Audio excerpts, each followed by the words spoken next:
Oi, gente! Sejam bem-vindos à aula de língua inglesa do SEISC Pré-ENEM. Hoje a gente vai começar os nossos trabalhos e não se preocupem que a gente vai com calma, a gente vai devagarinho, para que mesmo aqueles que ainda não conhecem muito da língua inglesa possam seguir bem com a gente, né? Então, meu nome é Catiele e hoje, então, a primeira pergunta é: como é o Enem? O que cai no Enem? O que eu preciso saber para ir bem em língua inglesa no Enem e também em outros vestibulares? Então, como é essa prova? Primeira coisa, não é uma prova conteudista, né? Não é uma prova que exige a memorização da gramática ou que o aluno tem que saber exatamente os tempos verbais para que ele possa conjugar os verbos. Não, não tem nada disso. É uma prova, basicamente, de compreensão textual. Na prova são apresentadas 5 questões de língua inglesa, cada uma traz um texto. Esse texto pode ser de diversos gêneros textuais. Pode ser uma charge ou uma tirinha, pode ser um anúncio publicitário, uma notícia de jornal, uma letra de música, até um poema. Então, são textos diversos, né? E o aluno vai ter que ser capaz de ler esses textos, né? O candidato tem que ser capaz de ler esses textos. E, em seguida, ele precisa ler o enunciado da questão, que está sempre em língua portuguesa, né? E, em seguida, são apresentadas 5 alternativas, também em língua portuguesa. Então, em língua inglesa, apenas o texto, né? Os demais recursos para o candidato resolver a questão são apresentados em língua portuguesa, né? Então, para que a gente possa ter um bom desempenho nessa prova, a gente precisa ter um bom conhecimento de vocabulário, né? A gente precisa ter um bom conhecimento sobre os diferentes gêneros textuais, para que a gente saiba lidar com eles ao longo da prova. E a gramática entra nesse contexto apenas como um meio de nos auxiliar a entender melhor o texto, para que nós saibamos quando algum enunciado é apresentado no passado, no futuro, ou quem é o sujeito daquela oração, a quem ele se refere. No caso dos pronomes, o que eles estão retomando. No caso das conjunções, que ideias elas estão estabelecendo entre as orações apresentadas no texto. Então, para começar, nós vamos falar hoje sobre estratégias de leitura. Afinal, é uma prova que envolve bastante leitura e as estratégias de leitura podem facilitar esse processo, né? Elas não resolvem tudo, obviamente. Nós precisamos desenvolver ainda vocabulário, conhecimentos gramaticais, mas com as estratégias de leitura, vocês podem ficar mais tranquilos, realizar uma leitura mais direcionada e até mais rápida. Afinal, o tempo para a realização da prova, ele não é muito longo, né? Tendo em vista o número de questões. Então, vejamos quais são essas 4 estratégias que eu trouxe para vocês hoje. A primeira delas é o uso de informações não verbais, né? Em um texto, nós temos, obviamente, informações verbais, né, palavras, isso quer dizer, mas existem vários recursos não verbais, né, várias imagens, muitas vezes, ou alguns signos, alguns caracteres que destacam alguma coisa, alguma informação dentro do texto. Então, vocês também podem utilizar esse tipo de recurso, né? Vocês podem, inclusive, ter essa percepção de que palavras são destacadas, se alguma fonte diferenciada é usada, se há alguma citação dentro do texto. Os sinais de pontuação são índices para vocês irem buscando qual é a sequência que aquele texto apresenta, né? Outra estratégia é a mobilização de conhecimentos anteriores. Quando vocês fizerem esse primeiro contato com o texto e observarem o título, por exemplo, tentem pensar, o que eu já sei sobre o assunto que esse título me apresenta. Então, mobilize os seus conhecimentos anteriores e tente criar expectativas em relação ao texto. E aí você já vai para a leitura mais preparado, né? Outra questão é a exploração do contexto. tentem sempre fazer a leitura da fonte do texto, de onde aquele texto veio. E aí vocês já podem criar algumas expectativas quanto à finalidade dele, né, quanto ao direcionamento que aquele texto tem. Então, isso já é uma exploração do contexto, né? E juntando isso ao uso das informações não verbais também é uma boa estratégia. E, por fim, a exploração de palavras cognatas. Palavras cognatas são aquelas que apresentam uma grafia similar na língua portuguesa e na língua inglesa. Muitas vezes, ou mais de 90% das vezes em que vocês se depararem com uma palavra em língua inglesa que parece uma palavra em língua portuguesa, vocês podem ir confiantes porque provavelmente ela significa o mesmo ou algo semelhante àquilo que ela significa em língua inglesa e língua portuguesa, tá? Então, em outro momento nós vamos falar mais a respeito das palavras que parecem, mas que não são, né, cognatas, que não têm o mesmo sentido. Por enquanto, fiquem focados nas palavras cognatas que se parecem e que realmente são o que parecem, tá? Vamos então analisar aqui algumas palavras cognatas só para vocês terem noção de como elas são frequentes, né? Nós temos accidental, acidental, special, especial, creation, criação, preparation, preparação. Observem que em creation e preparation, vocês têm esse final ation, né? A pronúncia é ation, mas a escrita é tion.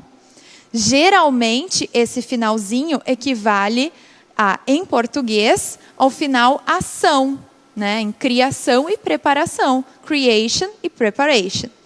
Nós temos ainda as palavras strategy, history, que terminam com esse final y, que muitas vezes vão equivaler em português ao final ia, como em estratégia, strategy, e history, história, né?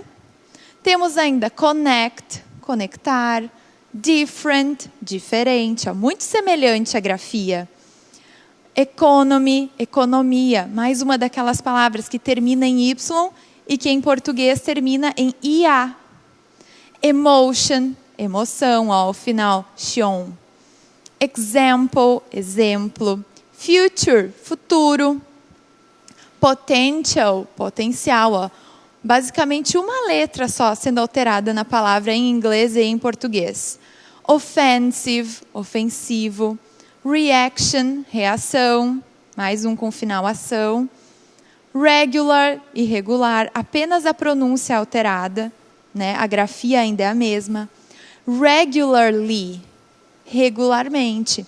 Outro ponto para nós prestarmos atenção é que o final LY em língua inglesa muitas vezes equivale ao final mente em língua portuguesa. Então, regularly, regularmente. Specially, como nós já vimos a palavra special, specially, especialmente. Tá? Então, fiquem atentos a esses pequenos detalhes, pois eles podem ajudar vocês a identificar ou a buscar o sentido de uma palavra, mesmo quando vocês não as conheçam. Bom, vamos falar um pouco agora, então, vimos as 4 estratégias, vamos falar um pouco agora sobre técnicas de leitura. Procedimentos que podem facilitar a forma como nós vamos lidar com o texto e, consequentemente, a forma como nós vamos compreender esse texto. Então, basicamente, nós podemos falar de 2 técnicas, skimming e scanning. O que é skimming? Vem da palavra skim. Em língua portuguesa, nós podemos associar skim àquela superfície gordurosa que se forma, por exemplo, em cima de um leite integral, depois que a gente deixa ele parado por algum tempo, né? Então, skim é essa superfície, essa película. Skimming, por consequência, é a ação de retirar essa película. O que isso significa em relação a um texto? Significa buscar a superfície do texto, ficar na superfície do texto e pegar esse grosso, a gente pode dizer, esse grosso da coisa, né? O que o texto tem de mais claro, qual é a informação que ele apresenta para a gente de forma mais imediata, né? Então, skimming é fazer uma leitura em que você vai passar os olhos pelo texto buscando essa ideia principal, né? Após utilizar a técnica do skimming, eu sugiro que vocês então criem expectativas em relação ao texto e então, no caso do Enem, se voltem para o enunciado da questão e a leitura das alternativas, né? Para que vocês entendam o que aquela questão está buscando de vocês enquanto candidatos. Em seguida, eu sugiro que vocês façam então a leitura mais aprofundada do texto. Tá? Então, comecem com o skimming, dando essa olhada geral no texto, buscando a ideia principal. Em seguida, façam a leitura do enunciado e das alternativas e então retornem para o texto, né? Assim vocês vão ter mais clareza, a leitura vai ser mais direcionada, afinal vocês já sabem a demanda da questão. Outra estratégia de leitura, além do skimming, é scanning, que vem de scan, escanear, né? No momento em que vocês utilizarem essa técnica, vocês vão fazer uma leitura no texto buscando por uma informação específica. Vocês vão passar os olhos pelo texto buscando uma informação. Isso pode ser uma demanda, dependendo do tipo de questão. Vocês observam que no enunciado se solicita qual é a compreensão de vocês em relação a uma determinada palavra ou a uma determinada expressão. E aí sim, vocês vão voltar para o texto utilizando essa técnica de scanning, buscando por aquela informação específica. Porque vocês não precisam fazer mais uma vez a leitura do texto, né? Vocês só vão buscar pela informação que foi solicitada no enunciado. Tudo bem? Então, seguindo. Vamos tentar agora usar essas pequenas estratégias que nós já falamos, aquelas 4 de criar expectativas em relação ao texto, tentar explorar os recursos não verbais, né? Mobilizar o seu conhecimento prévio, utilizar as palavras cognatas e as palavras similares em língua inglesa e língua portuguesa. Então, aqui nós temos uma questão do Enem de 2017. É uma questão que envolve recursos verbais e não verbais, né? A gente tem aí uma imagem. Então, a primeira coisa que nós vamos fazer é analisar essa imagem, né? Nós temos aí, parece um solo, uma mancha de óleo e um parafuso, né? Essa mancha preta, a gente pode imaginar que é uma mancha de óleo. Vamos agora nos voltar para o texto. Take your car just any place for an oil change and you may regret it down the road. Bom, a palavra car é muito conhecida. Então, a gente já pode associar carro, óleo, tem um parafuso solto aí, isso não pode ser algo bom, né? Então, vamos agora nos voltar para o enunciado. Nesse texto publicitário, são utilizados recursos verbais e não verbais para transmitir a mensagem. Ao associar os termos any place e regret à imagem do texto, constata-se que o tema da propaganda é a importância da. Observem que no enunciado a demanda é sobre 2 termos específicos, any place e regret. Então, vamos voltar para o texto e encontrar esses termos. Take your car just any place for an oil change and you may regret it down the road. Então, leve o seu carro simplesmente para qualquer lugar, para uma troca de óleo, e você pode se arrepender futuramente. Down the road, se interpretado literalmente, significaria rua abaixo, rodovia abaixo. Mas se a gente entende isso como uma expressão, e ela é geralmente utilizada como essa expressão, significa futuramente. Então, leve o seu carro simplesmente para qualquer lugar para uma troca de óleo e você pode se arrepender futuramente. Então, pensando nas palavras any place, qualquer lugar, e regret, arrepender-se, constata-se que o tema da propaganda é a importância da preservação do meio ambiente? Provavelmente não, né? Na verdade, certamente não. Não existe nenhuma referência na propaganda a proteger o meio ambiente, porque o solo que a gente vê aí nem parece um solo natural, por exemplo. Manutenção do motor seria possível considerar, mas não existe nada específico que nos faça pensar sobre isso, né? Não fala sobre a manutenção, fala basicamente sobre a troca de óleo e não sobre os outros procedimentos que devem ser realizados para a manutenção do motor. A escolha da empresa certa. Opa, empresa é o lugar, né? E a gente tinha a palavra any place, que é qualquer lugar. Então, se tu leva para qualquer lugar, tu pode te arrepender no futuro. Então, essa é a nossa alternativa. Né? Escolha da empresa certa. É a importância da empresa certa, do serviço adequado, de um serviço de qualidade, para que você não se arrependa futuramente e não saia, por exemplo, vazando óleo ou perdendo parafusos pelo caminho. Né? Vamos ver as demais alternativas ainda. Consciência do produto. Na verdade, consistência do produto. A gente tem aí o óleo, mas não tem no texto nenhuma referência à consistência dele. Então, essa também pode ser eliminada. E, por fim, conservação do carro.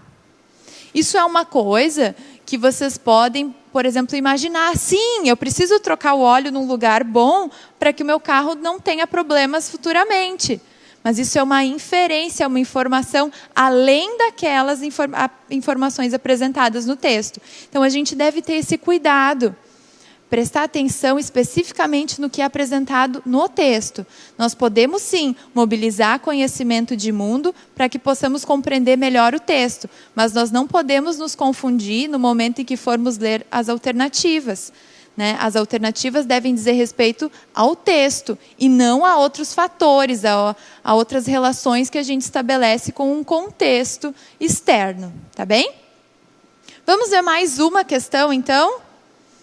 Olha, essa é uma questão um pouco diferenciada.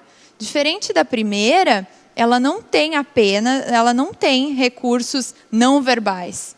A gente tem aqui basicamente um texto de 4 parágrafos com o título British Government to Recruit Teens as Next Generation of Spies. Bom, vamos focar inicialmente nesse título, né? British. Muitas pessoas já sabem, britânicos. Government, palavra cognata, né? Governo. Recruit, também, recrutar. Olha só como as palavras cognatas são recorrentes e a gente pode confiar nelas. Teens. Alguém lembra o que essa palavra significa? Exatamente.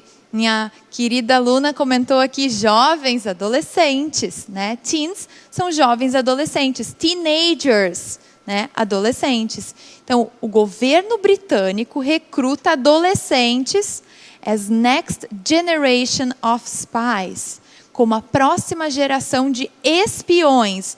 Spies e generation são mais 2 palavras cognatas. Né? Então, só nesse título, observem quantas palavras cognatas, quantas palavras parecidas com a língua portuguesa nós podemos observar. Então, mobilizamos alguns conhecimentos, vamos dar uma olhada geral por cima do texto. A gente tem ali 50 Years, James Bond. A maioria das pessoas conhece James Bond. Quem é James Bond? O espião dos filmes, tá? Levantem expectativas sobre isso. Movie. Palavra filme. Impression, British Secret Agent, agente secreto, Britain's Intelligence. Mais abaixo no final do parágrafo, Xbox Generation. A geração Xbox. Muitos dos jovens gostam de jogar videogames e um deles é o Xbox. Então a gente já viu aí James Bond. Então tem alguma coisa a ver com espiões e tem jovens na história e vão ser recrutados. O governo britânico com geração do Xbox, o que tudo isso pode nos dizer, né? Que expectativas tudo isso levanta? Então, vamos seguir agora para o enunciado, tá? Para então nós nos voltarmos para a leitura atenta do texto. Segundo informações vinculadas pela NBC, né, que é a fonte desse texto, NBC News, a geração digital já tem espaço conquistado nas agências britânicas de inteligência. O governo britânico decidiu que que será que o governo britânico decidiu em relação à geração digital nas agências de inteligência do país? Então, in the 50 years since the first James Bond movie created a lasting impression of a British secret agent, a completely different character is about to emerge. Então, nos 50 anos, desde a primeira aparição, desde a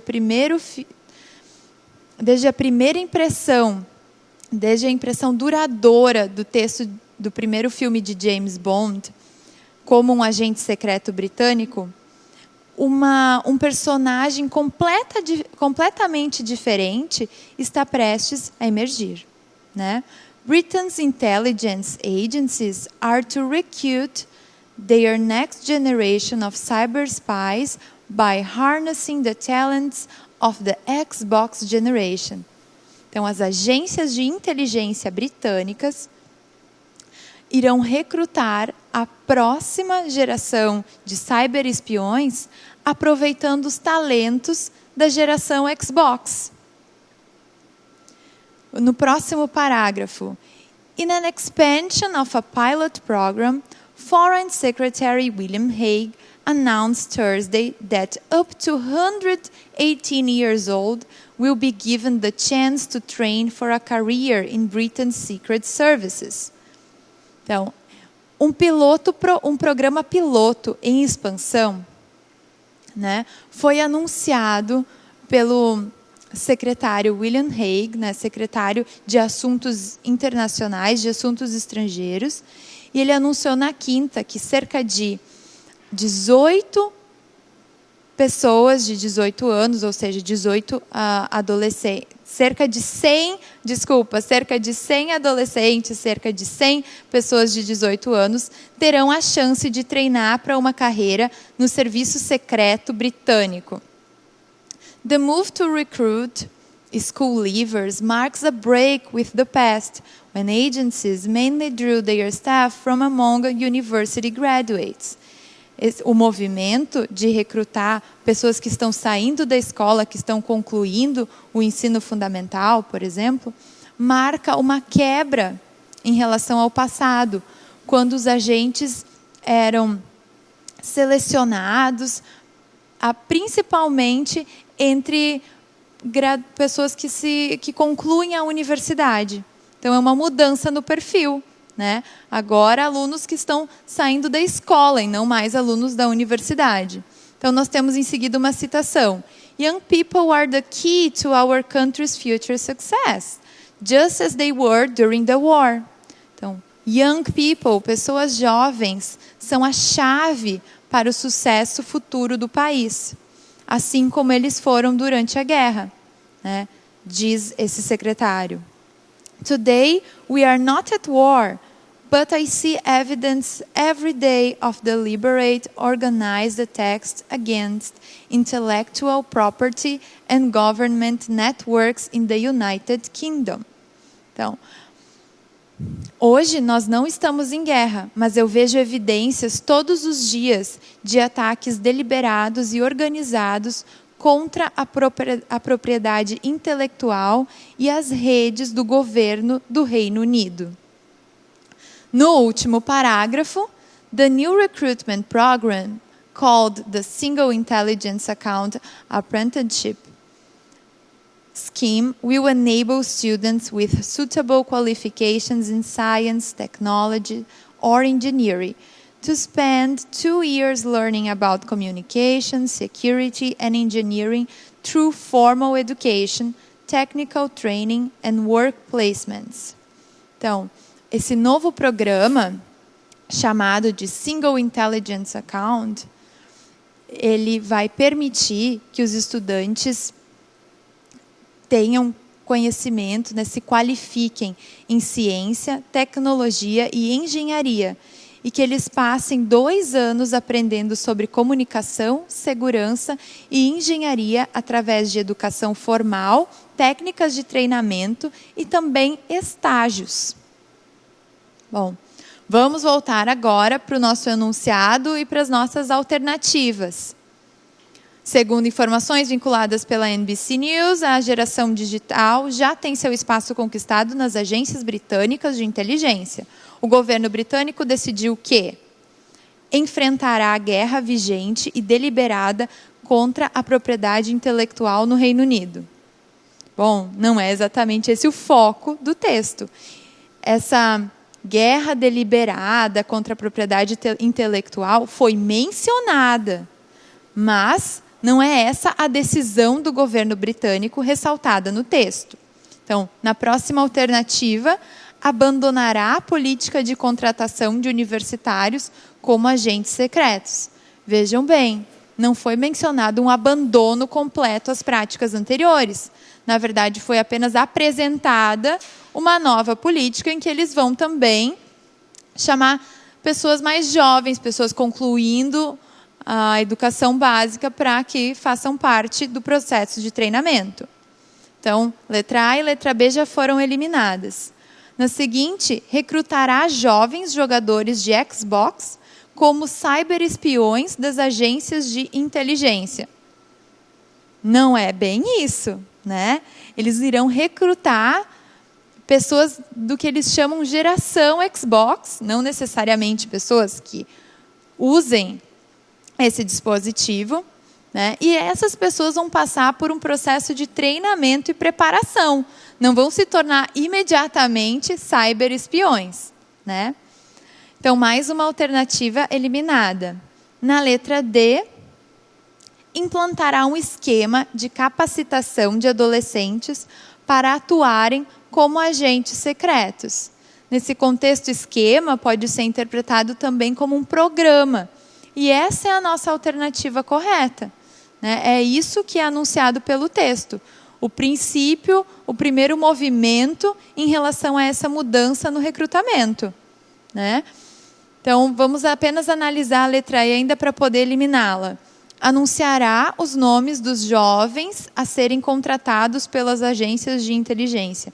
Imagina se uma agência de inteligência iria anunciar os nomes das pessoas que são seus espiões, né? Não faria o menor sentido. Então, essa está completamente eliminada e a nossa alternativa é a letra D. Então, conseguiram observar um pouquinho das nossas estratégias sendo usadas ao longo da compreensão do texto? Eu espero que sim, né? E o nosso próximo passo agora é que vocês busquem novos textos em língua inglesa para fazerem a leitura e tentem praticar sempre essas estratégias. Quanto mais vocês praticarem, mais automático esse processo vai se tornar e compreender textos em língua inglesa vai ser cada vez mais fácil.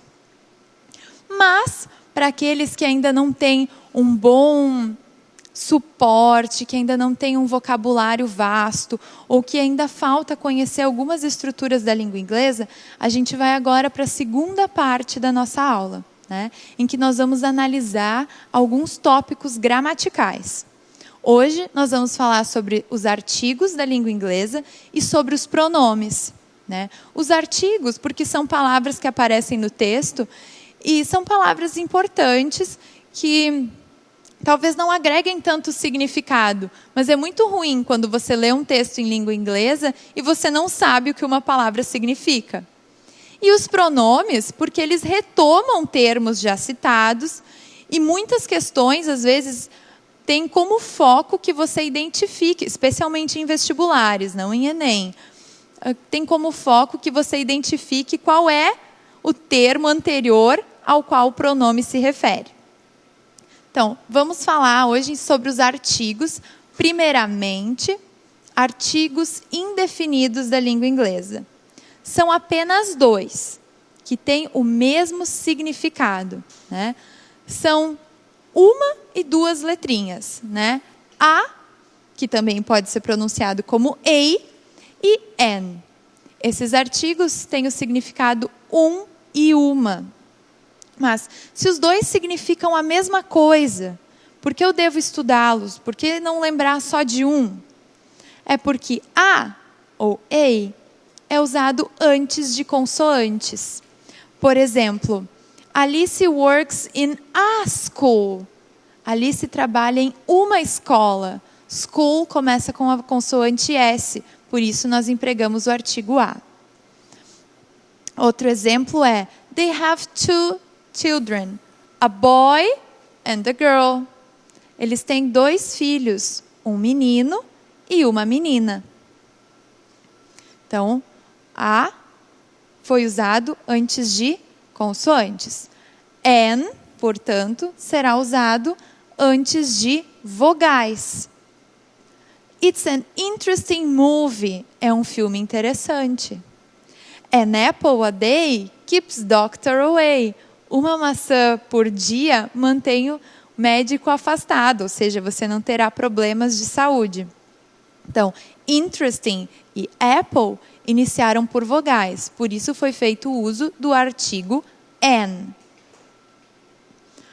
É interessante também nós observarmos que é muito mais fácil a pronúncia. Na verdade, o objetivo dessa regra gramatical é facilitar a pronúncia. Se eu tivesse que dizer an school, isso é muito mais difícil do que dizer a school, né, que é o modo correto. Da mesma forma, dizer a interesting, eu preciso abrir e fechar a boca para formar os sons. Então, a interesting não soa bem e é mais difícil de pronunciar. É muito mais fácil an interesting. Né? O objetivo é ir conectando vogais e consoantes para gerar esse ritmo facilitado da fala, que é uma coisa comum da língua inglesa, né? Que se comunica muito rápido. Nós temos ainda algumas regrinhas para ver em relação ao uso de a e an, né? Quando eles não podem ser usados e alguns casos em que a gente deve observar mais o som do que a letra propriamente dita, né? Vamos para o próximo slide. Ó. Antes da palavra hour, por exemplo, H é uma consoante, mas nós devemos empregar o artigo an, pois o H não é pronunciado. Então, é o som que importa, não é aquilo que nós estamos vendo. É o som de consoante ou de vogal que a gente deve atentar, e não a letra. Então, it happened an hour ago. Isso aconteceu 1 hora atrás. Então, an hour, porque o H não é pronunciado. Observem, hour é o som da vogal O. Né? Então, além disso, antes de palavras que iniciam com o som you, nós devemos empregar o artigo a. Né? Isso é uma especificidade da língua inglesa. Quando nós encontramos esse som you, não devemos utilizar an, mas sim a ou a. Então, um exemplo é a university, uma universidade. Observem, é university, não university. Então, também é necessário conhecer um pouco da pronúncia das palavras. Ou, an European country, um país europeu. Né? European, embora comece com a vogal E, o som é EU. E, portanto, eu devo usar o artigo a.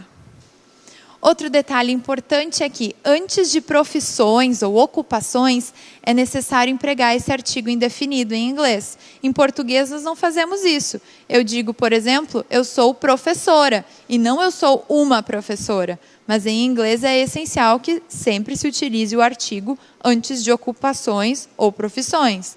Por exemplo, he's a student and his father is an engineer.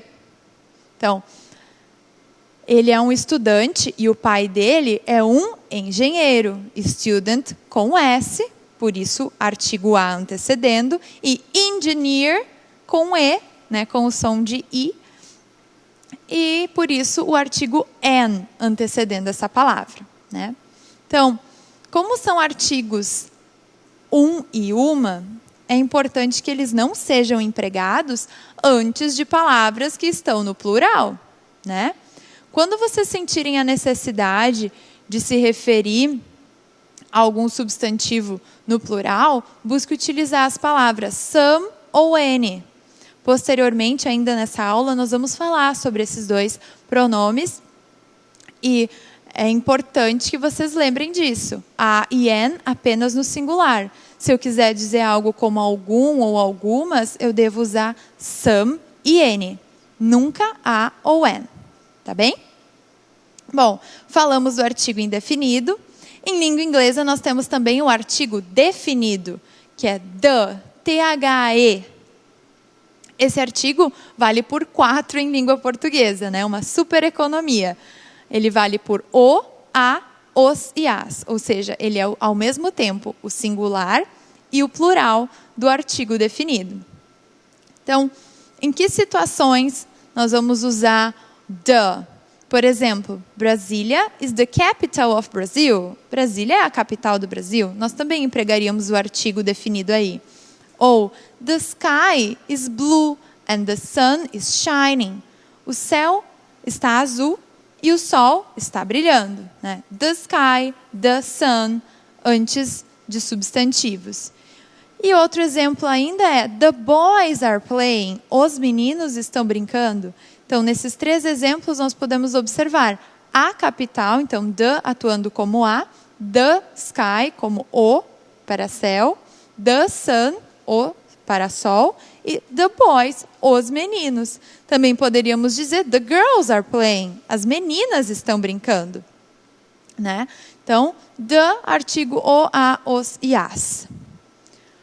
Existem alguns casos em que nós não devemos empregar esse artigo, né? Alguns casos, por exemplo, em que nós empregamos o artigo definido em português, mas nós não empregamos o artigo em língua inglesa. O primeiro caso é antes de títulos ou de nomes de membros da família, né? Então, antes de Mr., Mrs. or Miss, ou ainda Doctor, Captain, Uncle, né? Então, senhor, senhora, senhorita, doutor, capitão ou tio, nós não devemos dizer the Mr. is waiting, o senhor está esperando, né? A gente deveria dizer Mr. e aí o nome ou sobrenome dessa pessoa is waiting, está esperando, né? Nós também não utilizamos o artigo antes de dias da semana. Nós não dizemos the Monday isn't good. A segunda-feira não é boa ou não está boa. Nós dizemos simplesmente em língua inglesa Monday is good. Segunda-feira é bom ou isn't good, para algumas pessoas, né, não é boa. Também não devemos utilizar antes das palavras next ou last. Na maioria das vezes, existem alguns contextos em que a gente pode empregar. Por exemplo, see you next week. Vejo você semana que vem. Não usamos. Em português, nós poderíamos traduzir também como vejo você na semana que vem, né? Mas, se eu quiser perguntar em relação ao próximo ou ao último, né? Porque next é próximo e last é o último. When is the next test? Aí sim eu posso empregar o artigo definido antes da palavra next. Outra coisa importante é em relação aos nomes das cidades, né? Cidades, estados ou países. Em geral, nós não empregamos o artigo the. Nós só vamos empregá-lo quando o nome dessa cidade ou desse país estiver no plural ou se ele incluir as palavras Republic, States e Kingdom. República, Estado ou Reino, né? Então, the United Kingdom, o Reino Unido, podemos usar por causa da palavra Kingdom. The United States, está no plural e tem a palavra States. E the Philippines, porque é uma palavra no plural. Mas nós nunca vamos dizer the Brazil, ou Brasil. Nós vamos começar as frases falando do Brasil, especificamente, Brazil is a very large country. Brasil é um país muito amplo, muito grande. Tá? Então, geralmente nós não empregamos o artigo definido antes de nome de países, ou cidades, ou estados, só em alguns casos específicos. Outra situação em que nós não devemos empregar o artigo definido e que em português nós geralmente empregamos é antes de adjetivos possessivos, né? Eu digo o meu livro em português, mas em inglês eu não devo dizer the my book. Eu vou esquecer esse artigo definido e vou direto para o adjetivo possessivo, my book. Né? Em seguida, nós também vamos ver um pouquinho sobre esses adjetivos possessivos, vocês podem entender melhor do que eu estou falando. Tá? Então, estes são os artigos da língua inglesa. A e an, que significam um e uma. A diferença entre eles é basicamente o uso antes de vogal ou antes de consoante. E o artigo indefinido the, o, a, os e as, né? 4 por 1, que negócio. Então, próximo tópico de hoje, então passamos pelos artigos, passamos pelas estratégias de leitura, fizemos a análise de 2 questões. Agora, há pouco analisamos o uso de artigos indefinidos e definidos, e agora nós vamos começar a falar sobre os pronomes, né? Palavras que vão estar relacionadas ou substituindo outros nomes dentro de um texto ou na fala, né? Então, nós vamos começar com os pronomes pessoais, né? Aqueles que vão fazer referência a alguém ou a algo, né? Então, esses pronomes pessoais, eles se dividem em subject pronouns e object pronouns. São os nossos pronomes pessoais do caso reto e pronomes pessoais do caso oblíquo, né? Subject pronouns só podem atuar como sujeito de uma oração e object pronouns, por consequência, só podem ser o objeto dessa oração, né? Então, vamos observar aí os pronomes pessoais. Muitos de vocês já devem estar habituados a eles, porque é uma coisa bem comum.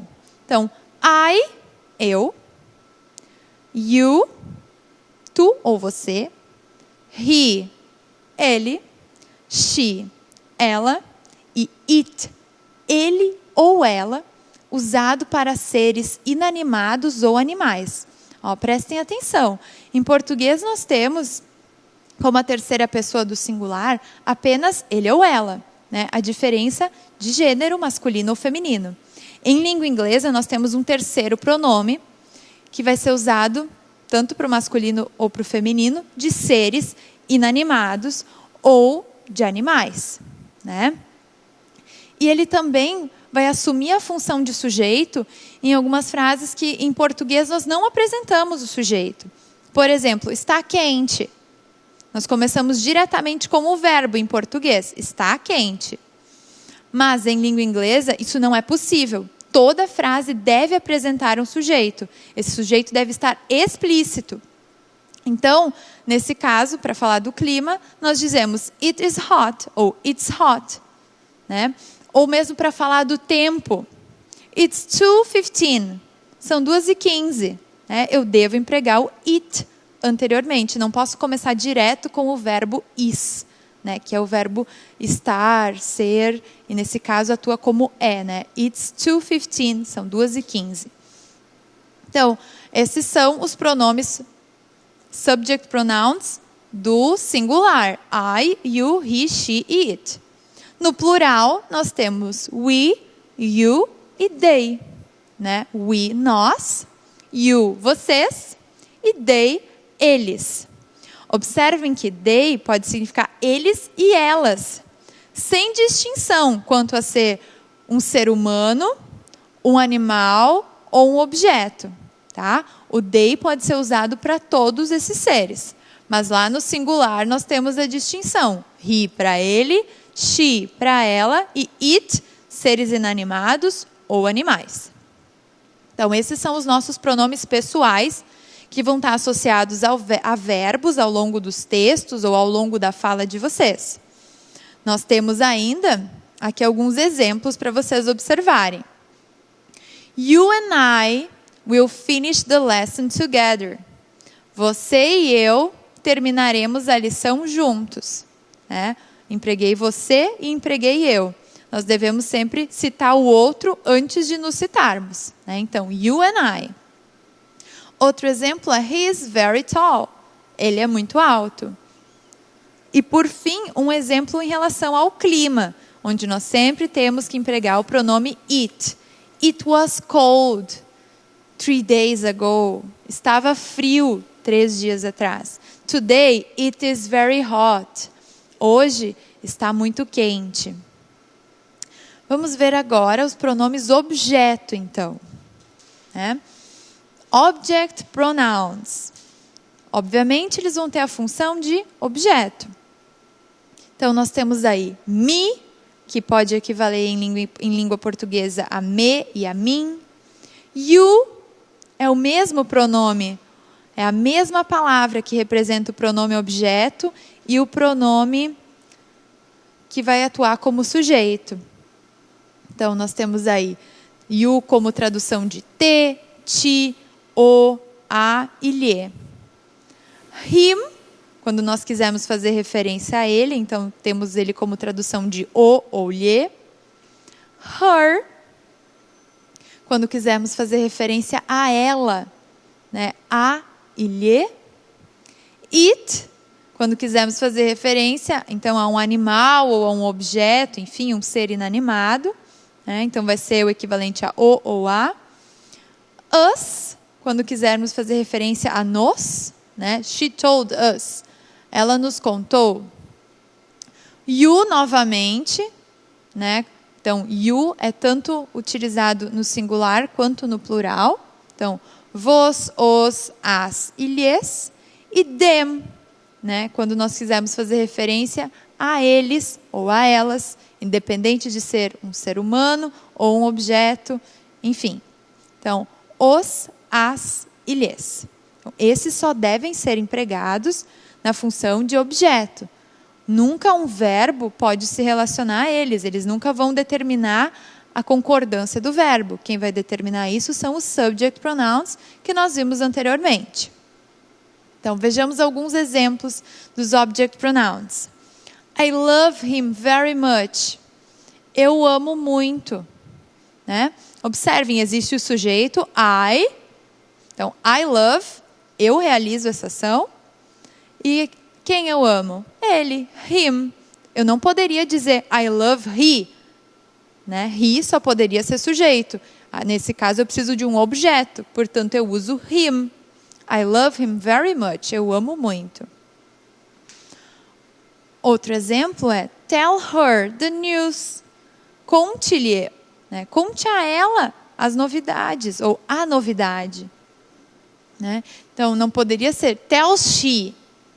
She só poderia ser sujeito. Poderia ser she told me. Ela me contou. Né? Mas não pode ser tell she. Porque nós precisamos aí de um objeto. E por fim, they never talk to us. Eles nunca conversam conosco. Eles nunca conversam com a gente.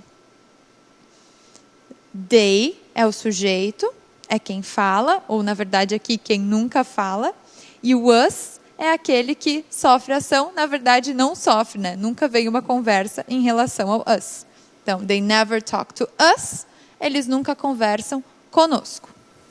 Então, esses são os pronomes para sujeito e para objeto em uma oração em língua inglesa. Nós vamos ver ainda os pronomes possessivos.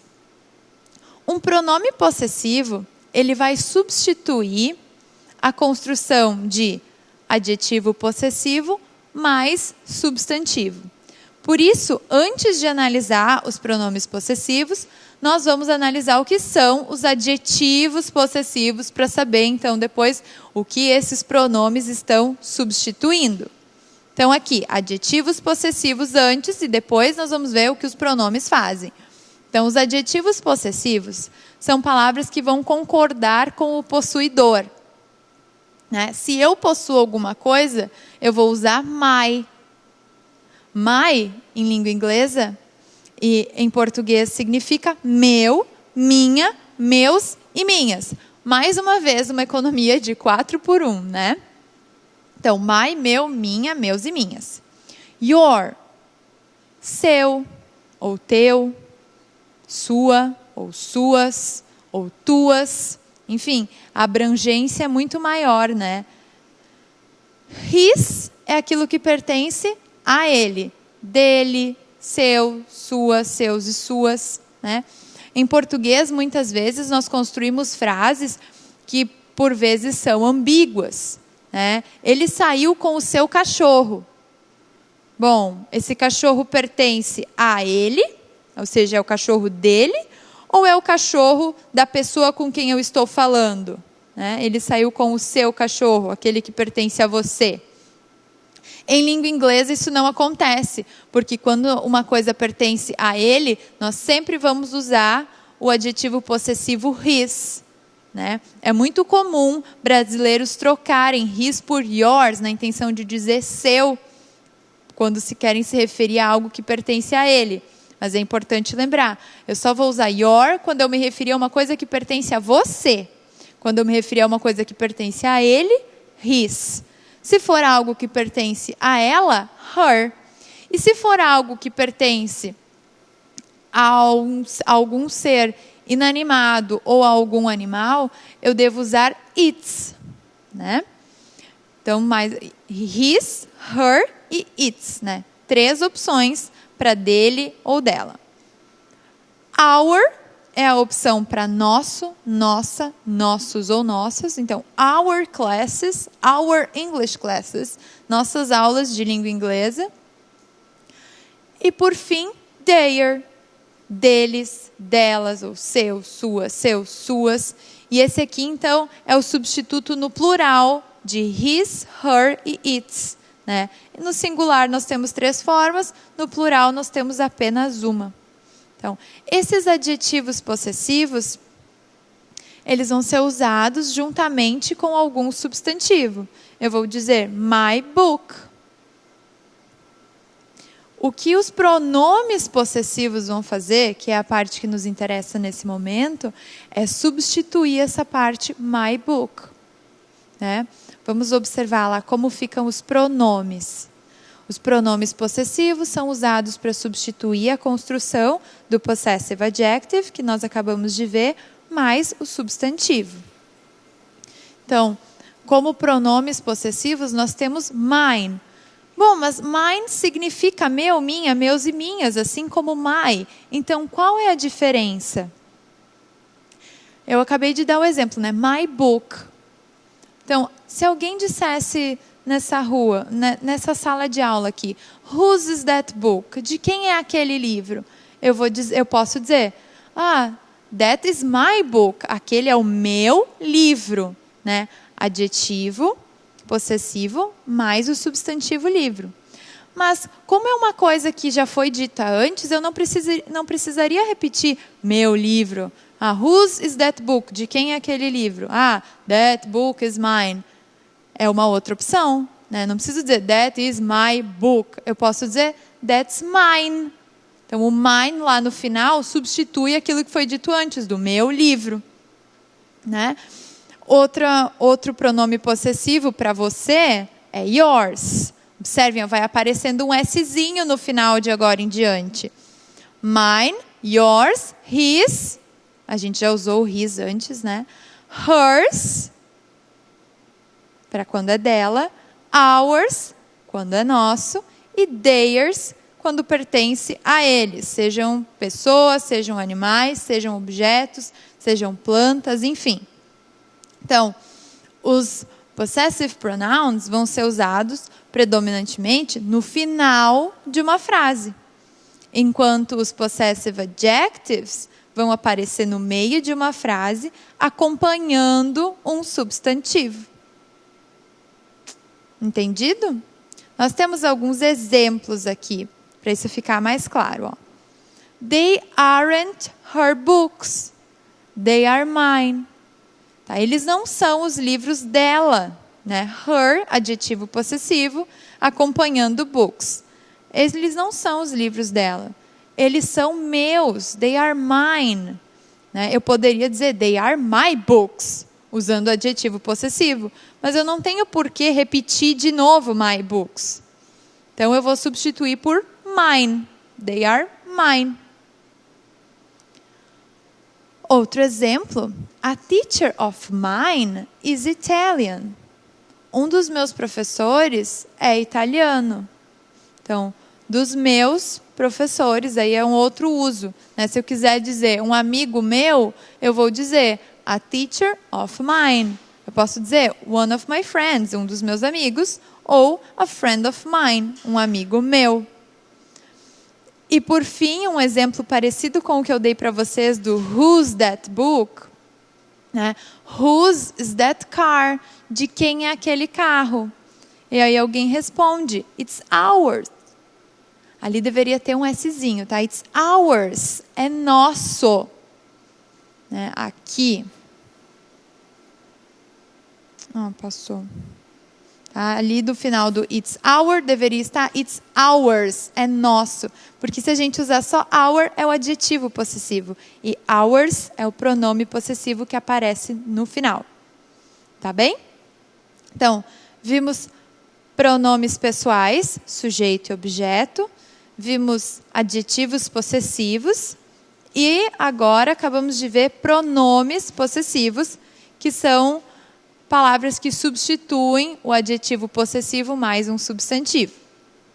O nosso próximo tópico são os pronomes reflexivos. Pronomes reflexivos, eles são usados para indicar uma ação reflexiva, ou seja, uma ação que recai sobre o próprio sujeito. Né?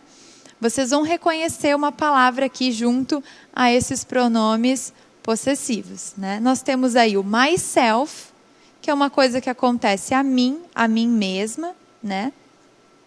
De onde vem esse self? Na verdade, o self, tirar uma selfie, vem desse finalzinho self, que é algo que eu faço em relação a mim mesmo. Né? Então, myself, a mim mesmo, ou me. Yourself, a ti, a você mesmo. Eu posso dizer help yourself, sirva-se, né, quando eu receber alguém na minha casa. Nós temos ainda himself, ele mesmo, né, a si. Herself, em relação a ela.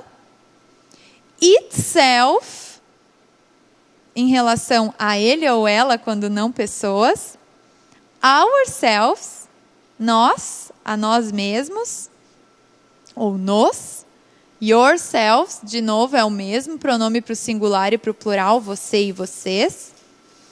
E o último, themselves, a eles mesmos, ou a elas mesmas. Né? Nós vamos usar, então, isso em frases como, por exemplo, protect yourself, proteja-se, né? Proteja a você mesmo. Ou como eu disse antes, help yourself, sirva-se. Ou I did it by myself. Eu fiz isso comigo mesma? Não, eu fiz isso sozinha. É uma tradução mais comum. I did it by myself. Eu fiz isso sozinha. Nós temos na sequência alguns exemplos. Né? I'm teaching myself the piano. Eu estou ensinando. A tradução fica um pouco estranha, né? A gente tem que ter ciência de que quando a gente traduz alguma coisa em língua inglesa, nós não podemos esperar uma tradução ao pé da letra, né? Que uma palavra equivale a outra palavra. Muitas vezes, a tradução de uma palavra do português para o inglês requer uma frase inteira, ou o oposto. Né? Eu tenho palavras em língua portuguesa que não existem da mesma forma em língua inglesa. E aí eu acabo tendo que fazer uma tradução de toda uma frase para dar o sentido que aquela palavra sozinha consegue atribuir. Então, eu estou ensinando a mim mesma a tocar piano. Eu estou aprendendo sozinha a tocar piano, seria a melhor tradução. Outro exemplo, be careful with that knife. You might cut yourself. Tenha cuidado com essa faca, você pode se cortar. Né? Você pode cortar a você mesmo. E outro exemplo, he lived by himself in an enormous house. Ele morava sozinho em uma casa enorme. Então, esse by himself, by myself, by herself, pode ser atribuído o sentido de sozinho, quando a pessoa faz algo sem contar com a ajuda de outras. Então, esses foram os nossos pronomes reflexivos, os da self. Né? Lembrem da self. E outro detalhe importante de vocês observarem aqui, no singular, nós usamos self, com o final F. Mas, no plural, esse F ele é substituído pela sequência VES. Então, é yourself para você, Mas yourselves para vocês, né? Myself para eu, yourselves para nós. Tá? É um detalhe importante de observar para que vocês saibam realmente a quem esse pronome reflexivo se refere, se é no singular ou no plural, especialmente em relação ao you, né? Yourself e yourselves. Muitas vezes os alunos perguntam: como eu vou saber se you está funcionando como você ou como vocês? Só o contexto que vai dizer, né? Vocês têm que buscar elementos dentro do texto para descobrir se está falando de um só ou de mais pessoas. Mas muitas vezes isso não faz diferença no caso do you, né? Bom, seguindo com a nossa função de pronomes, nós temos os pronomes relativos. Esses pronomes são usados para interligar informações dentro de uma frase. Muitas vezes, eles nos auxiliam a evitar repetições, né? E eles fazem referência a algo que já foi mencionado antes. Então, dentre esses pronomes, nós temos who, que é usado para falarmos de pessoas. Who pode ser traduzido como que ou quem, né? Ele pode aparecer como um pronome relativo dentro da frase. Por exemplo, she's the girl who I told you about. Ela é a menina de quem eu te falei. Mas ele também pode aparecer como um pronome interrogativo. Por exemplo, who are you? Quem é você? Né? Muitos desses pronomes relativos podem ser usados como pronomes interrogativos também, né? Which, por exemplo. Which pode ser traduzido como que ou qual, e é usado quando a gente quer fazer referência a algum objeto ou algum animal, né? Similar ao it. E which pode ser também empregado numa pergunta. Por exemplo, which one do you prefer? Which color do you prefer? Red or blue? Que cor você prefere, né? Quando eu tenho assim duas opções pré-determinadas na minha pergunta, ou quando eu sei que as opções de resposta do meu interlocutor são limitadas, eu posso usar which ao invés do what, né? What também significa o que ou qual. Mas esse é mais empregado quando a possibilidade de respostas envolvidas é muito grande, ilimitada até, para se dizer. O that, nosso próximo pronome relativo, equivale ao nosso que em língua portuguesa. Nós usamos muito que, né?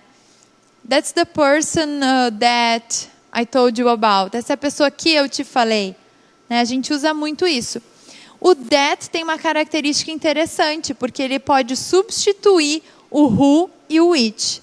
Então, quando a gente usa who, é só para uma pessoa. Quando a gente usa which, é para qualquer coisa que não seja uma pessoa. E o that, tanto faz. É para pessoa e para não pessoa.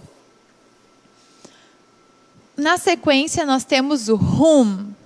Esse só pode ser empregado enquanto objeto do verbo. Tá? Não é como o who que a gente viu antes. Eles são parecidos e em seguida nos exemplos vai ficar mais claro para vocês. Tá?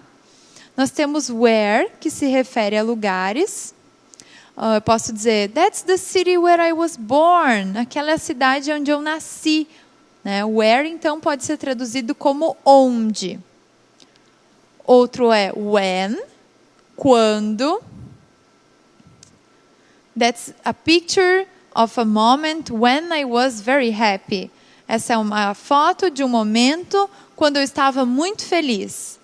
Né?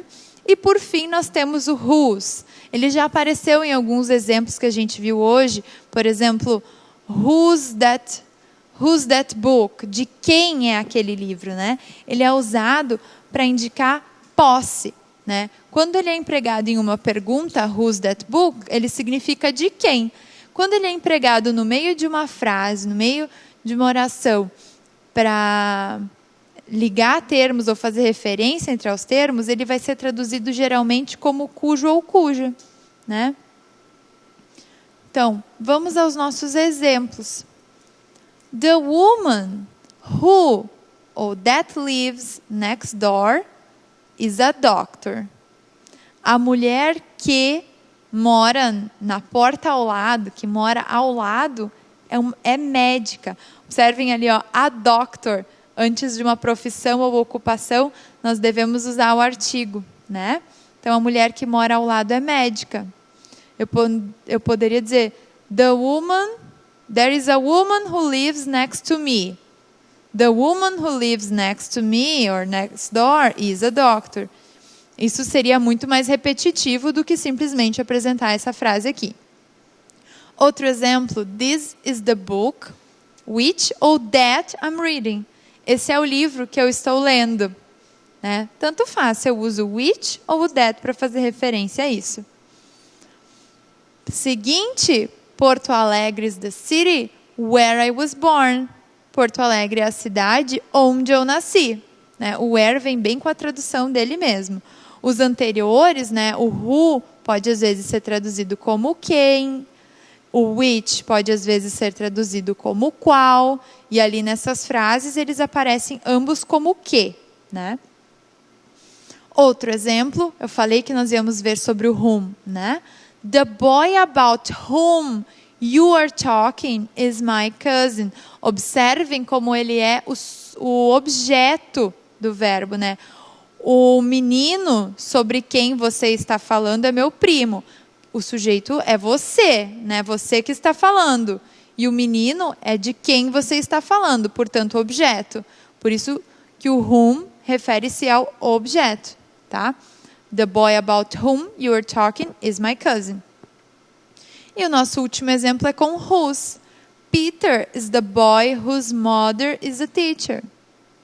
Peter é um menino cuja mãe é uma professora, né? Então, o whose mother, a mãe, essa mãe pertence a alguém. A quem? Ao Peter. Ok?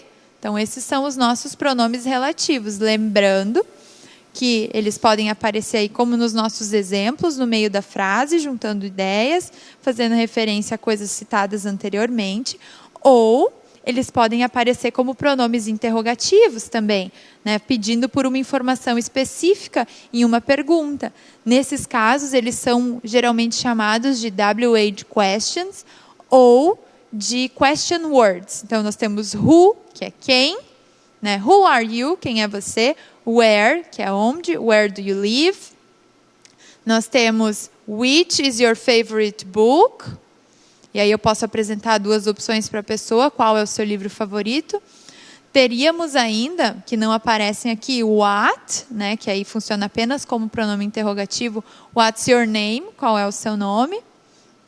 Ou why are you studying English, por que você está estudando inglês. Tá? Mas nós vamos dar a devida atenção para essas palavras usadas em perguntas em outro momento.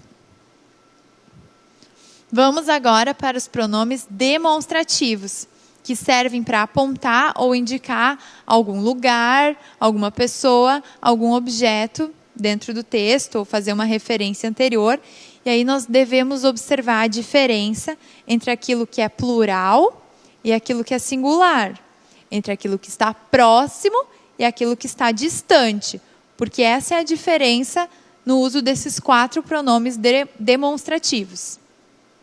Então, nós temos o this, que significa este, esta ou isto, e é usado para coisas no singular, ou seja, um elemento só, que se encontra próximo da gente.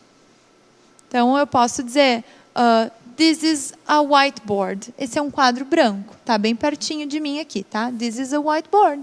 This, né? Este, esta, isto. Eu posso perguntar também, what's this? Tipo, o que é isso? That's a remote control. This is a remote control. Isso aqui que está na minha mão é um controle remoto.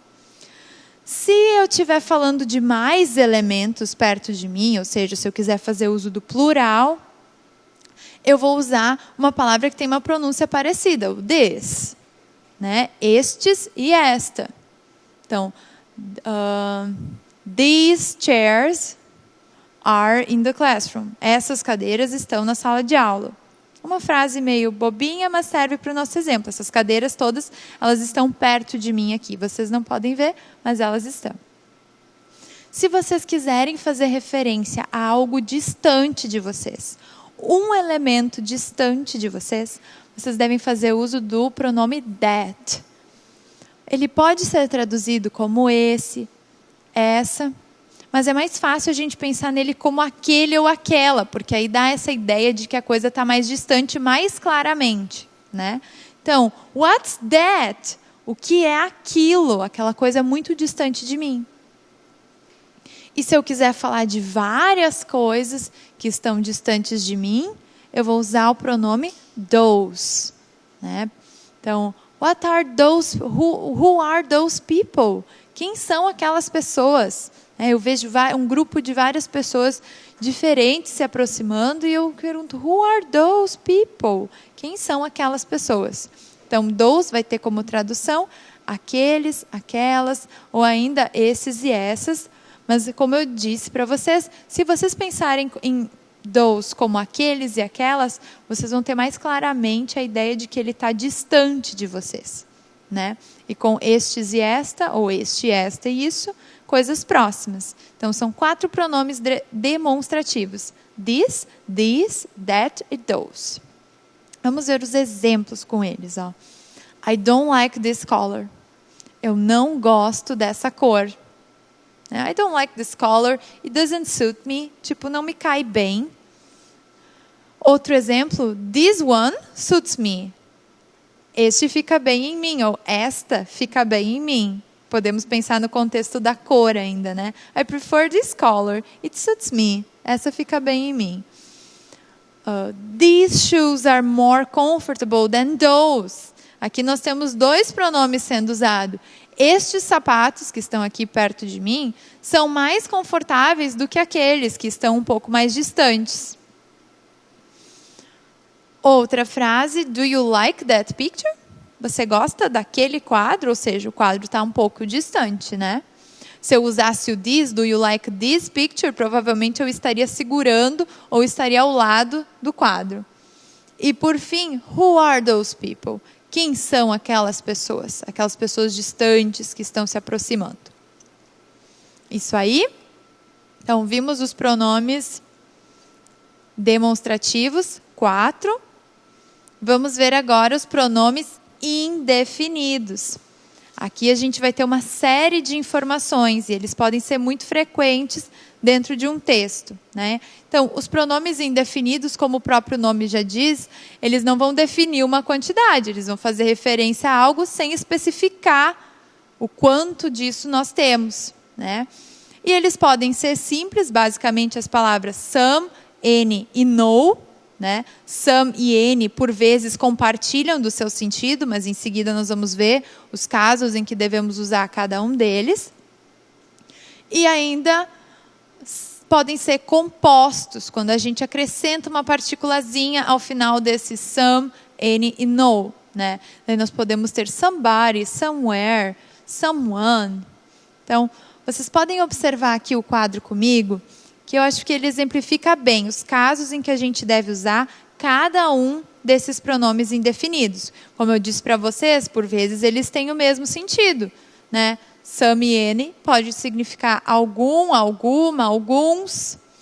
Mas qual é a real diferença entre eles? Então, some só deve ser usado para uma afirmação. Então, eu vou dizer, I have some friends. Eu tenho alguns amigos. Na negação, eu não posso empregar o some, tá? Tá ali o espacinho em branco, eu não devo usar. E ainda, nas perguntas, eu só vou empregar some se eu estiver fazendo um pedido ou um oferecimento para alguém. Por exemplo, would you like some water? Você gostaria de alguma água? Eu gostaria de água? Ou, could you borrow me some money? Você poderia me emprestar? Could I borrow some money? Eu poderia pegar emprestado algum dinheiro? Não é uma boa pergunta, né? Mas é um bom exemplo. Então, aqui quando a gente fala de some e any, é bom pensar num conceito que a gente tem em língua inglesa, que é o de uncountable nouns. substantivos que são incontáveis, né? Por exemplo, news, em língua inglesa, notícia, informação nova. Em português a gente tem uma notícia, duas notícias, mas em inglês a gente não conta two news, three news.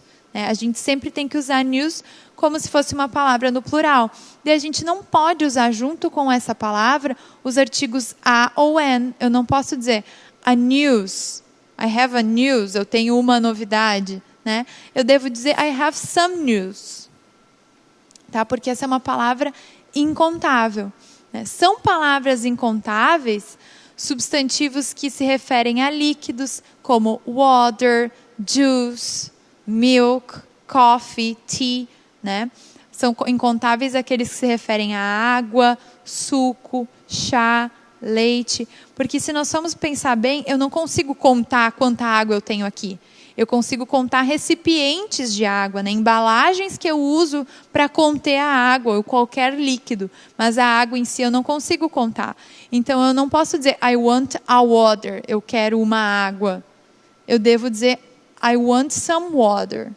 Na verdade, em língua inglesa eu também não deveria dizer I want, porque isso pode soar rude, eu quero. O ideal é que eu diga I would like, ou I'd like, eu gostaria, né? I'd like some water, e não I'd like a water. Como a gente diz em português, uma água, por favor. Na verdade, o que a gente está pedindo está implícito, né? Uma garrafa de água, ou um copo d'água. Então, líquidos são incontáveis. Pós também são, grãos também são. Pensa em arroz. Ninguém vai se dar o trabalho de contar quantos grãos de arroz comeu. Né? A pessoa vai dizer, eu comi algum arroz. I've eaten some rice today. Comi algum arroz today. Hoje. Então, líquidos, pós, grãos. Né? Essas são palavras incontáveis com as quais a gente vai ver muito comumente o some e o any sendo usados. E não vai ver o a e o an lá do comecinho, né, os artigos um e uma sendo usados com eles, porque esses artigos só podem ser usados para falar do singular. Então, some é usado na afirmação e na pergunta quando eu peço algo para alguém ou quando eu ofereço algo para alguém. Então, significa algum, alguma, alguns. O N também significa algum, alguma, alguns. Só que ele tem mais significados que podem ser atribuídos a ele. O nenhum e o qualquer. Mas então, como eu diferencio esses dois? Bom, o N só aparece na frase afirmativa se for com o sentido de qualquer. Então, eu pergunto para alguém, eu ofereço duas coisas, eu pergunto, which one do you prefer? Qual você prefere? Aí a pessoa diz, anyone, qualquer um. Tá? Nesse caso, eu uso na afirmação. Se não, eu sempre vou usar o any numa frase negativa. I don't have any money. Eu não tenho nenhum dinheiro. Né? Ou na pergunta, com exceção daquelas em que eu estiver pedindo ou oferecendo algo a alguém. Eu posso questionar, por exemplo, da minha casa.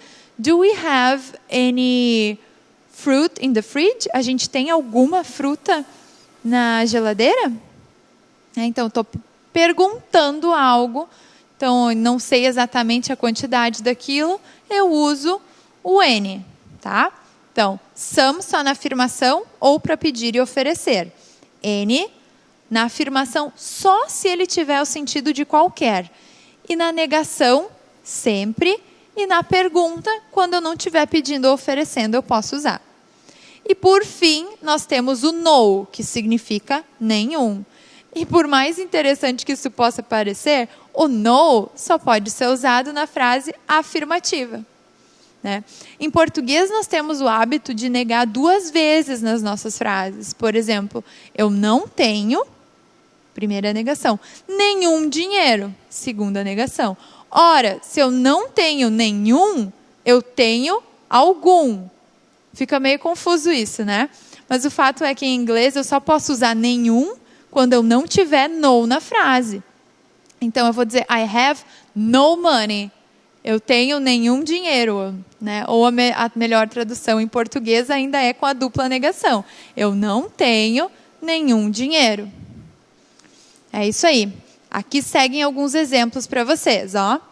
I'm going to buy some clothes. Eu vou comprar algumas roupas. Ou I'm not going to buy any clothes. Eu não vou comprar nenhuma roupa. No primeiro exemplo foi uma afirmação, por isso eu usei o some. No segundo exemplo foi uma negação, por isso eu usei o any. E aqui no terceiro eu tenho uma pergunta.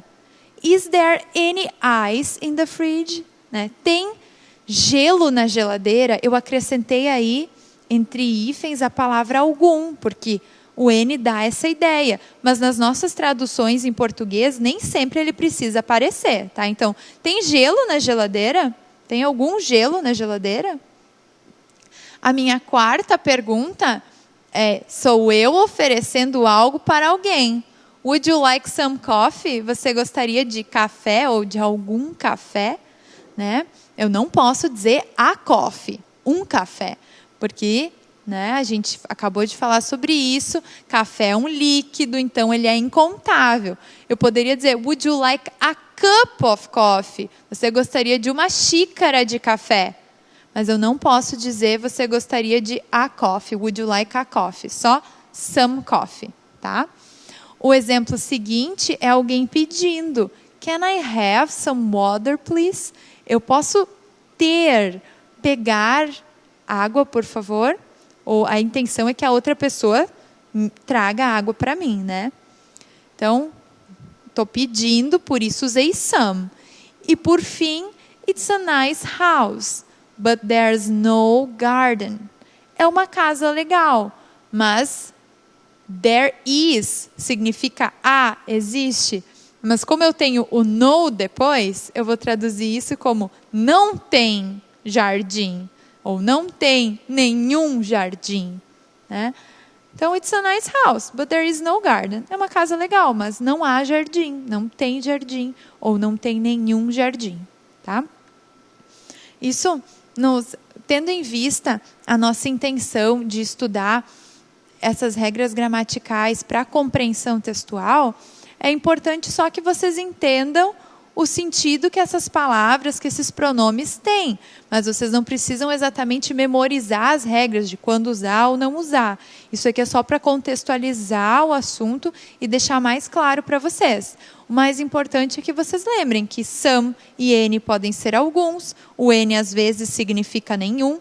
E faz muita diferença em alguns contextos eu entender any como algum, como nenhum ou ainda como qualquer, né? Que é o caso das frases afirmativas. Agora nós vamos ver esses mesmos pronomes, né? Some, any e no, combinados a algumas outras palavras.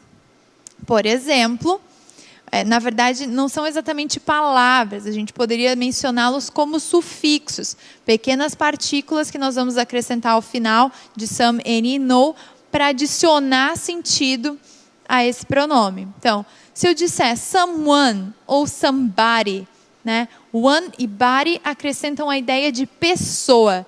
Então, someone, somebody é alguém. Eu posso fazer o mesmo no any. Anyone, anybody. E aí o N, que já significava muitas coisas, adicionado ao sentido de pessoa, pode ser traduzido como alguém, ninguém ou qualquer uma, né? Qualquer pessoa. Anybody. Who are you waiting for? Anybody. Por quem você está esperando? Qualquer um. I don't know, for sure, right? No one, nobody, né? Ninguém. Observem que o no one, a grafia é separado, nobody, junto. A mesma coisa que eu fiz usando o one e body, eu posso fazer com where. Né? Se eu disser somewhere, algum lugar. Se eu disser anywhere, pode ser algum lugar, pode ser nenhum lugar ou qualquer lugar. Então, o N sempre vai carregar com ele todos aqueles sentidos que ele tinha quando ele estava sozinho também. Né? E o nowhere, nenhum lugar. E além de one, body e where, eu posso acrescentar thing, né? Something, algo ou alguma coisa. Anything, alguma coisa, nenhuma coisa ou nada, ou ainda qualquer coisa.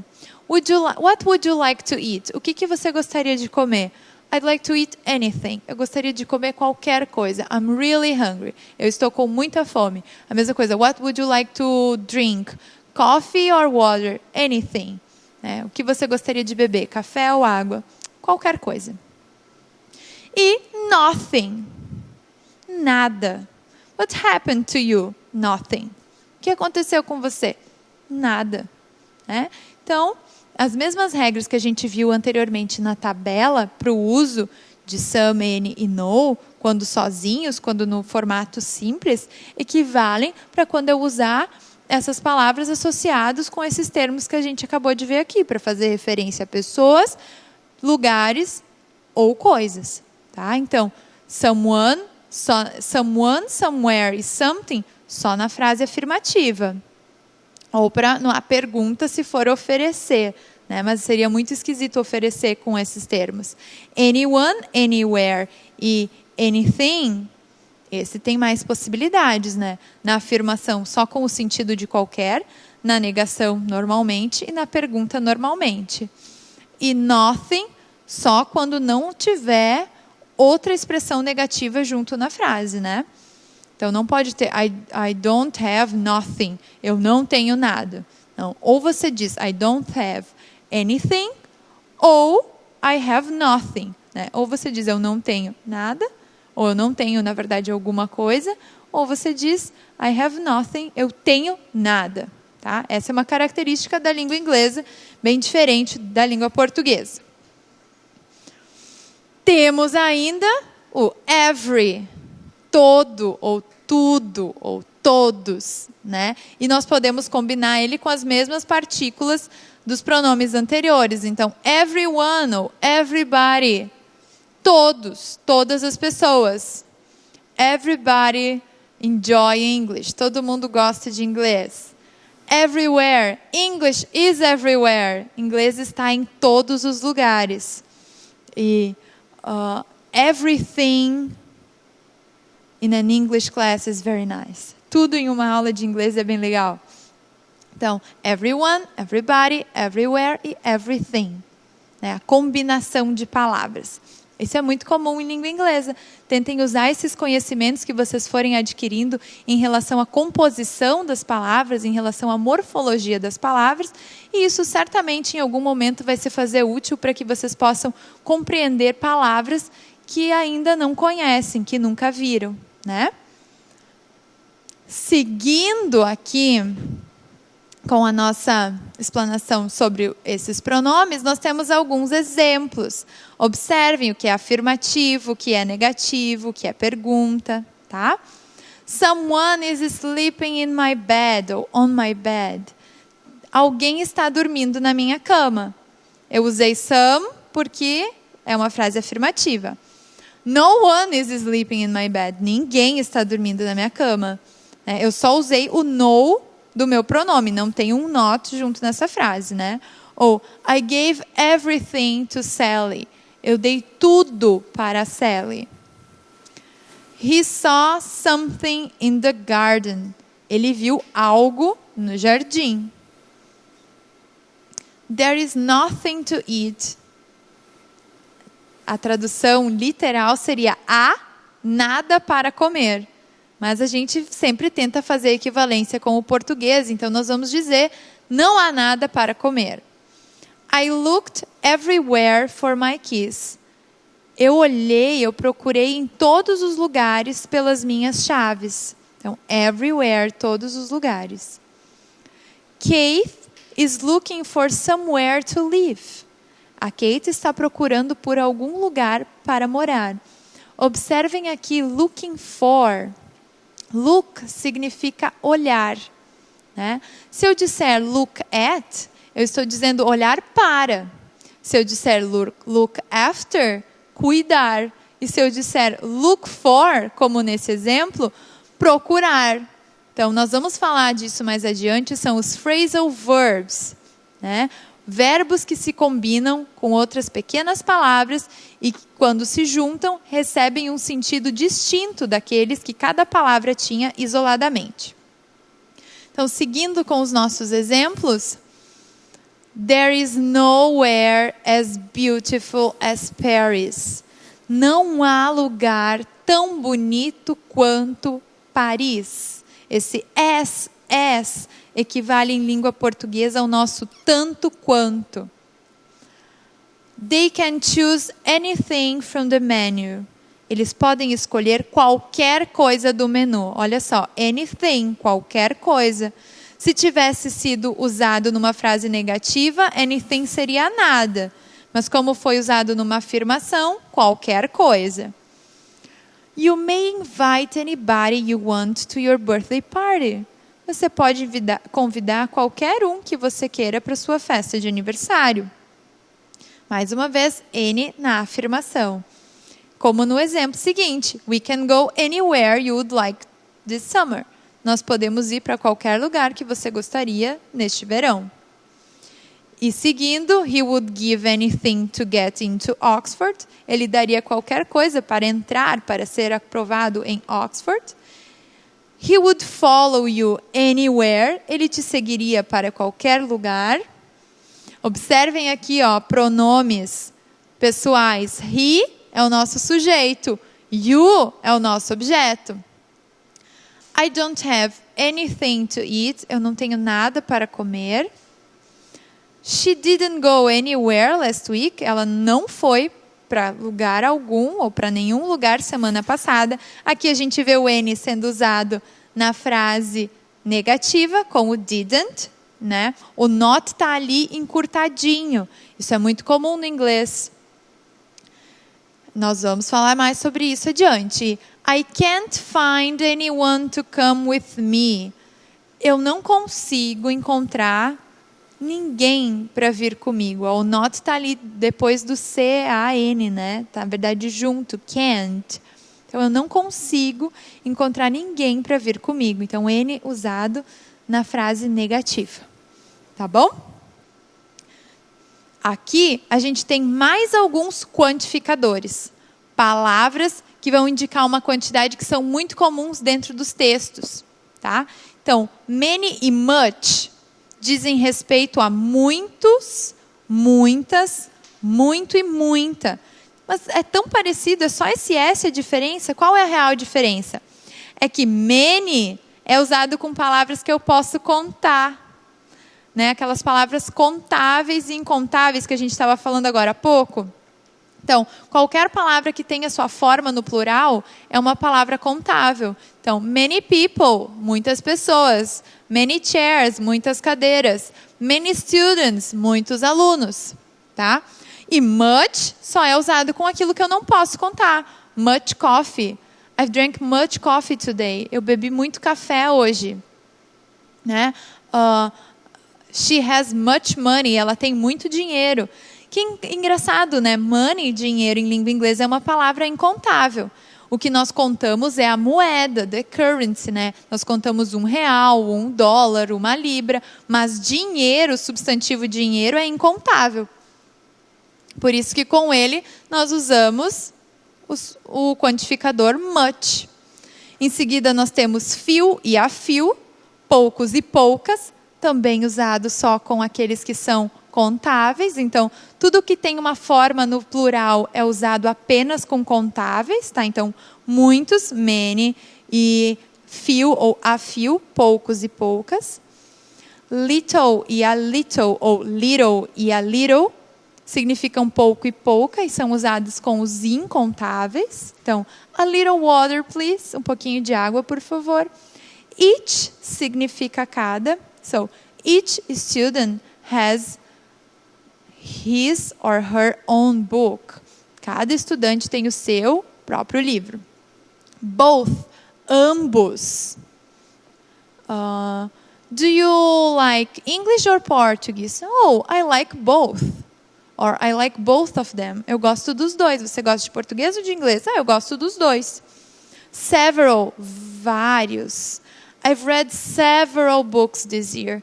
Eu li vários livros esse ano. A lot of, muito. A lot of people, ou muito, né? Muitas pessoas. Vamos para o seguinte, que eu esqueci o exemplo. Lots of, muitos. I have lots of books. Eu tenho muitos livros. E all, todos. E plenty of, bastante. Então, se alguém me perguntar, should I buy some apples? Eu deveria comprar algumas maçãs? Eu vou dizer, no, we are plenty of apples. Quer dizer, nós temos bastante, o suficiente de maçã. You don't have to buy it. Você não tem que comprar, tá bem? Então, vimos muitas coisas hoje. Muitos pronomes, muitos quantificadores. E para encerrar, aqui nós temos os exemplos, mas nós vamos deixar eles para outro momento. Nós vamos passar agora para as questões, né? Tem algumas questões de vestibular e algumas questões de Enem. Vocês vão ver que as questões de vestibular trazidas aqui são bem menos complexas do que aquelas do Enem, né? São questões mais curtinhas. Então, nessa primeira, Smith, esse é um nome, tá? Um sobrenome. Man you met yesterday is honest man. Então, Smith, homem que você conheceu ontem é homem honesto. Nós vamos ter que aqui empregar o adjetivo adequado. Lembram do a, do an e do the? Então, Smith, o homem ou um homem que eu conheci ontem? Faz muito mais sentido o homem, né? Então, Smith, the man you met yesterday. Smith, o homem que você conheceu ontem. Is é o homem honesto ou um homem honesto? Né? Melhor, um homem honesto. Smith, o homem que você conheceu ontem, é um homem honesto. Mas o que a gente vai usar aqui no honest? A ou an? Vamos pensar, o H está sendo pronunciado? Não, né? Não é honest, é honest. A gente tem o som do O. Então, Smith, the man you met yesterday, is an honest man. A gente tem que usar o AN, né, o an, porque a gente tem na sequência o som de uma vogal. Tá? Então, the e an, da letra B. Tá bem? Vamos ver mais uma. Agora com os pronomes. Did belong to... Né, tem duas pessoas falando aqui. Observem o uso das aspas. Yes, were. Então, nós temos aí os pronomes it, him, it e his. They, him, they e him. Então, o him é aquilo que pertence a ele. O it é aquilo que se refere ao que não é pessoa. Nós temos na sequência também they, her e hers, para ela. Então, o que a gente tem que perceber aqui? A gente tem que entender que o belong significa pertencer. Vamos ver a letra A. Seria possível dizer, did it belong to him? Isso pertencia a ele? E aí a resposta, yes, it were his. Será que dá? Did it belong to him? Isso pertencia a ele? Sim. It were. Não dá certo, sabe por quê? Por causa do were. Were é uma forma do verbo to be no passado. Né? Nós temos was e were. Was é usada no singular e were é usada no plural. Se a gente colocar aí o it, a gente vai ter uma referência a uma coisa no singular. E aí não vai combinar, tá? O verbo que está sendo usado e o pronome que está sendo usado. Então, a gente elimina a primeira alternativa. Na letra B. Did they belong to him? Yes, they were him. Não fechou esse him aí no final, né? O him é o pronome que a gente usa no lugar do objeto. Só que aqui a gente quer dizer que as coisas eram dele. Como é que é dele? His, né? Então, eliminamos a B também por causa da última palavra. Na letra C, did it belong to her? Yes, it were hers. Mesmo problema da letra A. De novo a gente tem o it, que seria usado antes do were.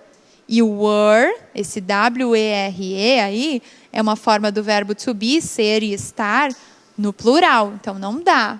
Vamos para a letra D. Did they belong to you? Eles pertenciam a você? Yes, they were mine. Achamos a nossa alternativa. Eles pertenciam a você? Sim, eles eram meus. Né? A pergunta é direcionada a you, a você, e a resposta sou eu dizendo sim, é meu, ou eram meus. Então, a letra D é a alternativa que nós queremos. Né? É claro que aqui foi necessário também um conhecimento a respeito do verbo to be, do verbo ser e estar, qual é a forma dele no singular, no plural, no passado. Mas o restante seria o conhecimento a respeito dos pronomes. Nossa próxima questão é com os pronomes relativos. E temos aí também um pronome pessoal. Vamos ver se ele se encaixa, né? Mais uma frase para nós completarmos. Go and find the driver. Arrived here yesterday. Vá e encontre o motorista que chegou aqui ontem. Então, a gente está procurando por esse nosso que em português. Motorista. Bem, motorista é uma pessoa. Então, eu preciso de algum pronome que faça referência a uma pessoa, né? Então, go and find the driver, he arrived. He seria um pronome sujeito. Eu não estou precisando de um sujeito para minha frase. Who? Go and find the driver who arrived. Olha, esse fica muito bom. Vai e encontre o homem que chegou, aquela pessoa que chegou aqui ontem. Então, essa já é a nossa alternativa certa. What, que significa o que, não pode ser usado como um pronome relativo. Só pode ser usado nas perguntas, né? Lembram do what's your name? Whom é só para o objeto. Então, não fecha na nossa frase. E whose indica a posse. Cujo ou cuja, de quem ou de quem. Então, não rolou com os outros, só sobrou o who para a gente. Então, a letra B é a nossa alternativa certa. E para terminar, nós vamos fechar com uma questão do Enem de 2016. Bog off. Para quem não sabe, esse bog off significa buy one, get one free. Compre um e ganhe outro de graça. Né? Compre um e ganhe um de graça. Então, bog off, sabendo disso, se eu já sei dessa história, dessa questão da cultura da língua inglesa, eu já tenho mais facilidade para compreender esse texto. Mas, se eu não tenho, eu tenho que dar uma olhadinha no restante ali. Então, vamos ler o texto rapidamente e em seguida ver o que a questão nos traz. Bog off is used as a noun, as in, there are some great bog-offs on the supermarket. Or an adjective, usually with a word such as offer or deal. There are some great bog-off offers in store. Então, bog-off é um substantivo, é usado como substantivo, como em há uma grande bog-off no mercado, né? Uma grande promoção desse tipo, compre um e ganhe outro de graça. Ou ainda como as palavras oferta ou negócio em há uma grande oferta nessa loja, nas lojas. When you combine the first letters of the words in a phrase or a name of an organization, you have an acronym. Quando você combina as primeiras letras das palavras em uma frase ou em um nome de uma organização, você tem an acronym, né? Acronyms are spoken as a word, so, então os acronyms são falados como se eles fossem uma palavra. Então, North Atlantic Treaty Organization é chamada de NATO. It is pronounced NATO. So, we say NATO como se fosse uma palavra. Bog off, when we say it loud, is quite comical for native speakers, as it sounds like an insult. Bog off.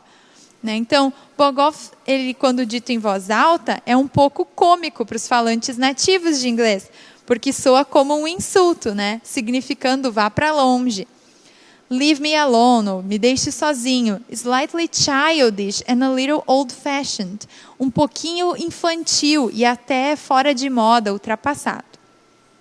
Bog off is the best known of the supermarket marketing strategies. Então, esse tal de bog off é a mais conhecida das estratégias de marketing do supermercado. The concept was first imported from the USA during the 1970s recession, when food prices were very high. O conceito ele foi inicialmente importado dos Estados Unidos durante os anos 70, na recessão, quando os preços de comida eram muito altos, de alimentos eram muito altos. It came back into fashion in the late 90s. Então, voltou à moda, fashion, moda, nos anos 90. Led by big supermarket chains trying to gain the competitive advantage over each other. Então, isso foi influenciado pelas grandes cadeias de supermercado tentando ter uma vantagem competitiva sobre os outros, né? Consumers were attracted by the idea that they could get something for nothing. Né? Os consumidores foram atraídos pela ideia de que eles poderiam receber alguma coisa por nada. Lembram do something e do nothing que nós vimos antes? Então, who could possibly say no? Quem poderia, então, dizer não? Né? Tendo em vista essa tradução, vamos para o texto, para o enunciado da questão. Considerando-se as informações do texto, a expressão bog off é usada para. Lembrando, então, não é dito no texto o que ela significa, mas eu disse para vocês antes, né? Isso é uma informação que a gente adquire com o convívio da língua inglesa. Então, buy one, get one free. Compre um, ganhe outro de graça. Então, essa expressão é usada para anunciar mercadorias em promoção, pedir para uma pessoa se retirar, comprar produtos fora de moda, indicar recessão na economia ou chamar alguém em voz alta. Então, dado todo esse contexto, a letra A, anunciar mercadorias em promoção, é aquela que nos serve como resposta correta, né? É o que os supermercados fazem para chamarem clientes, para atraírem clientes, de modo que eles pensem que eles vão conseguir algo de graça, sem pagar nada. Na verdade, eles vão estar pagando por outro produto, né? Pedir para uma pessoa se retirar é uma alternativa que foi motivada pelo fato de que, ao longo do texto, foi dito que isso soa um pouco rude para os falantes nativos. Mas não é o caso, né? Quando soa rude, parece rude, mas não é. E quanto a comprar produtos fora de moda, a expressão fora de moda foi usada em relação a bog off, essa expressão que pode ser agressiva. E indicar recessão na economia foi mencionado no último parágrafo, que a expressão surgiu, a estratégia surgiu no momento de recessão na economia, mas ela não indica isso. E chamar alguém em voz alta, isso poderia, o candidato poderia ser estimulado a pensar nisso quando ele vê ali, entre aspas, a expressão bog off. Mas não é o caso, né? Bog off, como eu já disse, buy one, get one free. Né? Compre um e ganhe outro de graça. Então, gente, essa foi a nossa aula de hoje. Eu espero que vocês tenham gostado, que vocês tenham adquirido bastante conhecimento. E nós nos vemos em seguida com mais informações sobre a língua inglesa, com mais questões do Enem para serem resolvidas. E até a próxima!